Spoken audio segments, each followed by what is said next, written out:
تماشابین نازی السلام علیکم شما هر یکی شمایون رو بخیر و شادی میگویم چون همیشگی فرصتی رسیده است که توسط تلویزیونی هفت ستاره منظور شما گردانیده باشیم برنامه طبی توصیه‌ای طبی بون را. این شما ما تصمیم گرفتیم بابت بیماری سرطان صحبتی داشته باشیم و این شام در مهمانی برنامه ما چند نفر طبیبان ورزیده مرکز سرطان شناسی ولایت سوق تشریف آوردند.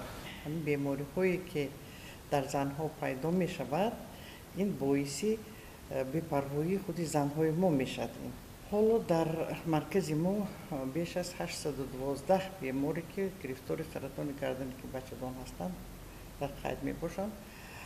در این سالها بیشتر و بیشتر این بیماری دچار می شود.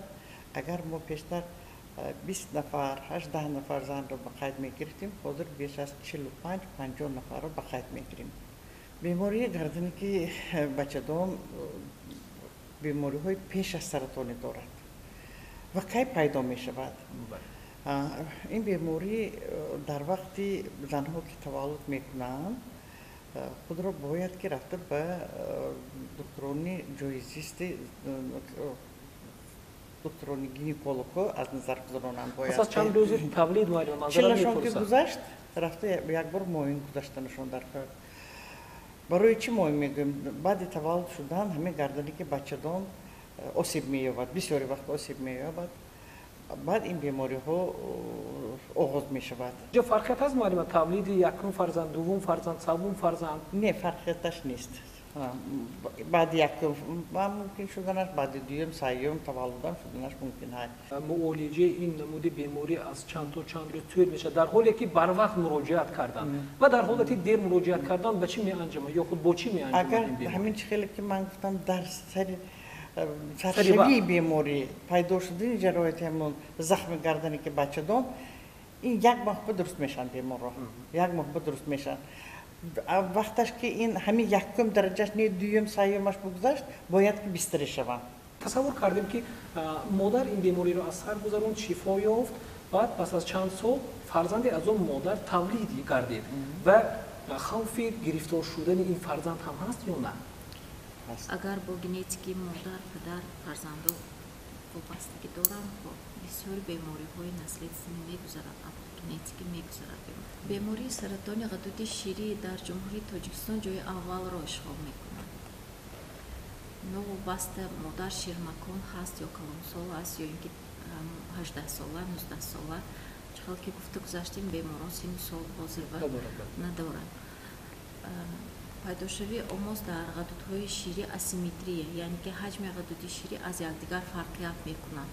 بالای پوستی که آموزی پیدا میشوند دیگرگون میشوند. لیمونه کورکا میگویم یا اینکه علامتی میدانچه میگویم همون نمود را میگیرد یا اینفیلتراتیون فرم باشد. اگر سرخ شوی پوستی بالای آموز میشود.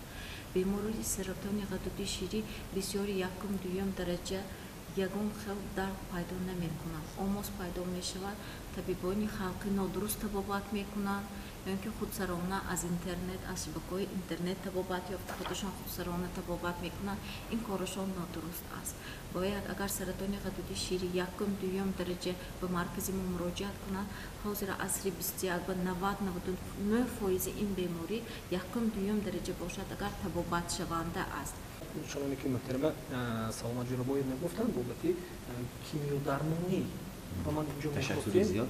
بیشتر که معلم گفتن یکی از توابط بیماری سرطان این توابط کمپلکسی دارد، از آن جمله جراحی، کیمیایی و مواجهه نوری که امروز در مرکز سرطان شناسی ولایت سوق در سطح زمانی این براه مانده شده است. با طبیبانی ورزیدن پس از بیماری سرطان شدن در حالت راه افتادگی شده، پانیک شده، هر طرف با مصلحت هر یک انسان انجام میدن، یعنی طبیبای خلقی غیر کسبی.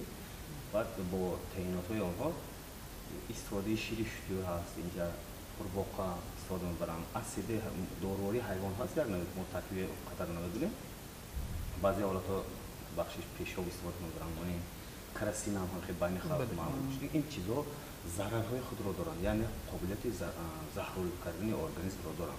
در مورد اول تمام چیز در یک لحظه میتونه که درد موقت هم آرام کند. این یک فری. پس از این وجود بیماری سرطان درجه گذشتهش رو رفتن میگه. پس از اینکه بیماری سرطان به نماز اومد درجه گذشته، اون وقت табобат кардани мо шанси табобат бисёр кам мешавад. мо ҳаракат кунем ки аз маводҳои сабзавоту бисёртар сабзавотҳо қобилияти антиоксидантӣ доранд ки яъне ҳуҷайраҳое ки хатар ба саратон мебиёранд. воқеъ барои шумоён низ мо арзи сипос мекунем ва тамошобинони азизу арҷманд инҷо мо то ҳафтаи дигар то барномаи дигар бо ҳар яке шумо худоҳофизӣ мекунем. ҳамеша худро эҳтиёт кунед ва оилаи худро солим нигоҳ доред. хона ободу. саломат.